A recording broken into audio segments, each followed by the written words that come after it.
وما يروحش بخمس ست سبع تمن فرص على اي فريق في مصر. ما ينفعش.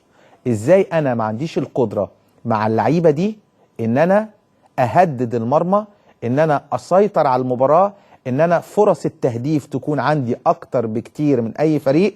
لغاية دلوقتي ميدو لعب 6 مباريات على ارض الواقع، الفوز في 4 مباريات والتعادل في مباراة والهزيمة في مباراة، شيء منطقي يعني، ما نقولش النتائج وحشة، ولكن في ال6 المباريات حتى الآن لا وجود لأي مباراة مقنعة في الأداء بالنسبة لجمهور الزمالك، ولكن في بعض المباريات في إقناع في النتيجة.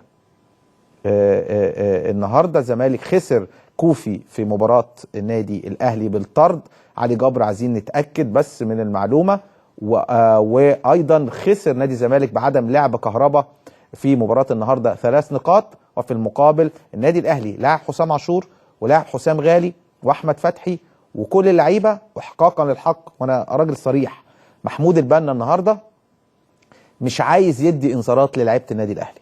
انا بقولها لكم منتهى الصراحه، محمود البنا يمكن النادي الاهلي انا من وجهه نظري عنده ضربه جزاء صحيحه 100% على محمد ناصف اللي كان احد نجوم اللقاء هو ومحمد عبد المنصف وصلاح سليمان وصلاح عاشور، يعني اللي هم شايف ان هم ليهم شكل ولون في فريق امبي، في ضربه جزاء على ناصف.